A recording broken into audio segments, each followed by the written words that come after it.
Assalamualaikum warahmatullahi wabarakatuh. Bapak Ibu sekalian, sampai berjumpa kembali. Saya di sini Lulu Bahrupala ingin mencoba menyampaikan materi pertama ya. Jadi sebelum praktek saya ingin menyampaikan dulu secara teori. Namun sebelumnya saya ingin menyampaikan apresiasi yang luar biasa kepada guru-guru saya, teman-teman saya yang lebih berpengalaman di bidang pembiakan tanaman. Beliau sangat rendah hati sekali, masih bersedia untuk bergabung di grup ini, mendengarkan paparan yang saya sampaikan. Terima kasih atas kebersediaan Bapak Ibu sekalian. Bapak Ibu sekalian, sebelum melakukan praktek memang kita agak susah ya, karena berjauhan, tidak memungkinkan untuk tatap muka. Saya ingin mencoba menyampaikan dasar-dasar secara pemahaman secara teori dulu, terutama untuk Bapak dan Ibu yang memang belum berpengalaman di bidang pembiakan tanaman ya. Sebagaimana tujuan awal dibuatnya sharing ini agar teman-teman yang punya keinginan tetapi belum punya bekal, nah, mudah-mudahan dengan adanya sharing ini sedikit banyak bisa menambah pengetahuan, dan kedepannya insya Allah kami akan selalu bersedia untuk mendampingi kalau memang berminat secara serius. Nah, pesan saya untuk sementara kosongkan dulu gelasnya untuk siap menerima sharing dari saya sedikit banyak, mungkin ada manfaatnya ya. Oke, untuk itu izinkan saya untuk share screen ya, supaya Bapak Ibu sekalian dapat bayangan lebih jelas. Materi yang akan kami sampaikan di sini mengenai teknik pembiakan buatan pada tanaman buah ya. Jadi teknik pembibitan ini kenapa diperlukan, karena kita dapat meningkatkan produktivitas dan efisiensi dalam budidaya tanaman buah, karena tidak tergantung ke alam. Cara perbanyakannya kita modifikasi sehingga sesuai dengan yang kita harapkan. Pentingnya pembiakan buatan dalam budidaya tanaman karena kita sebagai konsumen sekarang tuh pertumbuhannya lebih cepat dari penyediaan alam ya, sehingga mau tidak mau kita harus meningkatkan produktivitas tanaman untuk mengimbangi kebutuhan ya, di antaranya dengan meningkatkan hasil maupun mempercepat masa panen, sehingga kebutuhan pasar bisa terpenuhi ya. Adapun tujuan dari pemaparan ini, sharing ini, supaya Bapak dan Ibu sekalian yang berminat untuk belajar di sini memahami berbagai metode pembiakan buatan yang bisa dilakukan. Karena dalam prakteknya kita mengenal dua jenis pembiakan tanaman. Yang pertama secara generatif. Generatif itu lewat biji seperti secara alami ya, di mana terjadinya penggabungan dua sel kelamin jantan dan betina, kemudian membentuk biji, dan biji itu akan melanjutkan keturunan atau keberlangsungan dari jenis tanaman. Nah, sementara secara vegetatif ada perbanyakan tanaman atau terbentuknya tanaman baru menggunakan bagian tanaman seperti akar, cabang, daun ya. Jadi tanaman baru seperti itu. Kenapa harus menguasai pembiakan buatan? Itu tadi di muka sudah disampaikan. Pertama, kita ingin meningkatkan kualitas tanaman ya. Kemudian mempercepat waktu panen, karena dengan pembiakan vegetatif tanaman bisa lebih cepat berbuah karena masa remajanya dipangkas atau dilewati seperti itu ya. Nah, kemudian kita juga bisa menyesuaikan dengan kebutuhan pasar dan lingkungan. Kan kita kebanyakan maunya kalau lihat buah maunya yang dagingnya tebal, yang rasanya manis, yang cepat berbuah seperti itu ya. Dengan menguasai pembiakan buatan, keinginan kita itu bisa terpenuhi. Sedikit saya ingin mengulas mengenai pembiakan generatif. Pembiakan generatif itu saya sampaikan tadi, yaitu pembiakan yang melalui biji, yaitu hasil dari penggabungan benih sel jantan dan betina bersatu menjadi biji. Nah, biji ini akan tumbuh menjadi generasi baru. keunggulan dari keunggulan dari perbuahan generatif ini adalah bisa dihasilkannya generasi genetik baru atau sifat-sifat baru atau varietas baru.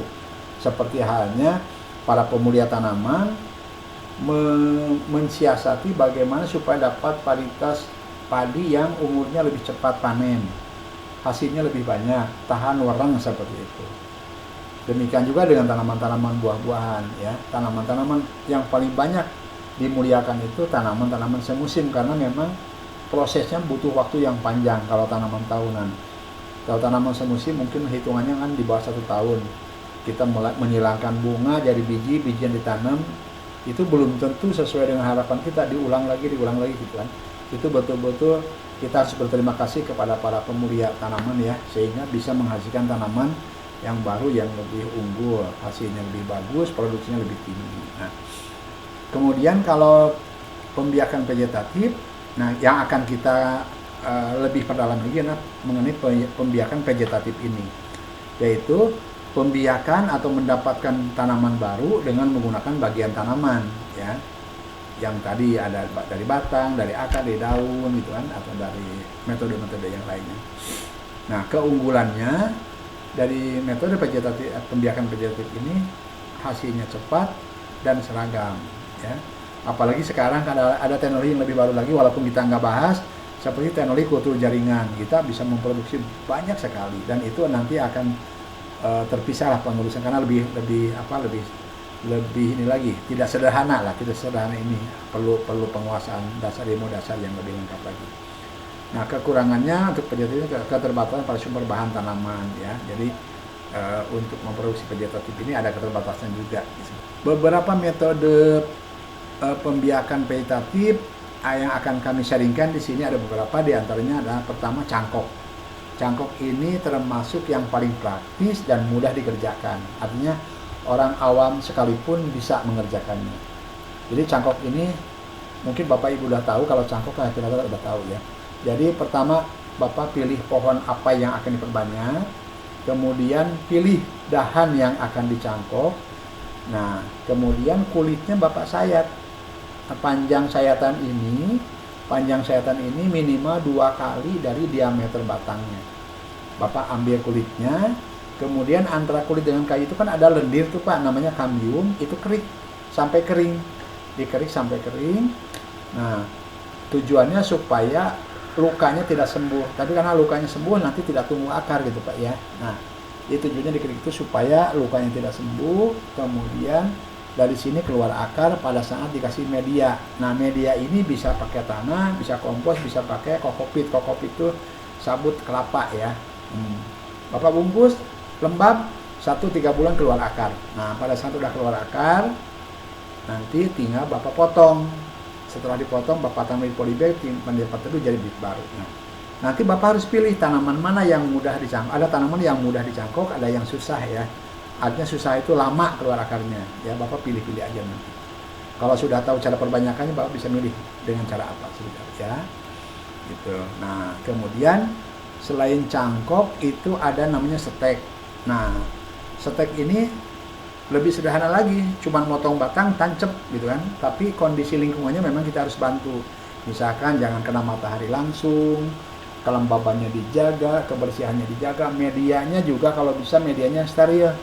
Media tempat nancapnya itu bisa pasir, bisa kokopit, bisa tanah ya. Usahakan yang steril supaya luka bekas potongannya itu tidak terinfeksi dan keluar akar. Nah, yang banyak digunakan dengan sistem stek ini yang sudah jelas anggur ya, anggur, singkong, terus apalagi jeruk, jambu air, jambu kristal, jambu batu ya, itu bisa digunakan dengan stek seperti ini. Jadi pada dasarnya semua bagian tanaman itu bisa jadi tanaman baru kalau lingkungannya memungkinkan, kelembabannya steril, tidak kena jamur gitu kan. Nanti diajarin caranya bagaimana ya. Yang penting sekarang teorinya dulu keterima. Nah, setelah stek ada lagi cara yang banyak digunakan tuh dengan cara okulasi. Okulasi ini disebut mata tempel. Banyak digunakan terutama pada perbanyakan tanaman durian, rambutan, karet, jeruk ya. Karena ini termasuk efisien, irit. Nah kan kalau tanaman pohon induk itu jarang yang punya pohon induk banyak, paling punya pohon induk satu ya. Kalau dicangkok itu dahannya bisa habis gitu. Tapi kalau dengan ovulasi, setiap ketiak daun itu satu bibit. Cuman kelemahannya kita harus menyiapkan juga batang bawah yang akan ditempel, yang akan menerima mata ini gitu. Jadi mata ini diambil dari pohon induk yang unggul, kemudian ini batang bawahnya Bapak semai dari biji, kurang lebih usia 3 bulan, Bapak tempel ke sini, diikat gitu ya. Nanti dipraktekkan, di pertemuan yang akan datang kita praktekkan ya. Tapi karena kita jauh, Bapak siapin sendiri bahannya. Nah, diikat. Nah, biasanya 15 hari udah ketahuan numbuh atau gagal ya. Nah, kalau gagal diulang lagi aja, nggak usah putus asa. Pasti ada yang salah ya. Seperti itu. Nah, kalau udah numbuh nanti batang atasnya dipotong, nanti keluar tunas baru. Nah, jadinya seperti ini. Ini hasil durian, hasil kurang lebih umur 3 bulanan. Nah, 3 bulan dari ovulasi ya. Kemudian ada lagi namanya sambung pucuk. Nah, sambung pucuk ini mirip dengan ovulasi, cuman yang disambungkan ini bukan mata tapi pucuk. Bagian tanaman bisa 1 ruas, bisa 2 ruas, bisa 3 ruas ya. Jadi batang atas namanya entres ini Bapak iris ujungnya membentuk taji ya. Kemudian batang bawahnya Bapak belah, kemudian Bapak selipin ke sini. Usahakan diameter entres dengan diameter batang bawahnya itu sama supaya kulit ketemu kulit, ada kambium itu ketemu. Nah, kambium ketemu itu bisa mempercepat lukanya sehingga nyambung. Gimana kalau batang bawahnya lebih kecil atau lebih besar dari entres? Kalau salah satunya lebih besar, usahakan salah satu sisinya ketemu sehingga kambium yang entres dengan kambium batang bawahnya ketemu, Bapak ikat. Nah, setelah diikat, supaya tidak kering, ini dikasih sungkupan plastik, Pak. Dikasih sungkupan plastik, diikat sini. Maksudnya supaya kelembaban entres ini bisa bertahan hidup, gitu. Ya, itu. Terus apalagi, ada yang terakhir runduk. Nah, ini runduk lebih sederhana lagi. Runduk ini lebih sederhana. Jadi kalau Bapak punya pohon, lah cabangnya banyak, Bapak tarik aja ke tanah, kasih luka di sini, timbun dengan tanah. Nanti 1 bulan keluar akar, pelan-pelan dipotong, sepertiganya potong, sepertiganya potong. Nah, setelah ini tidak layu, Bapak pindahin ke polybag baru, terundukan ya. Nah, tips sukses dalam pembiakan buatan.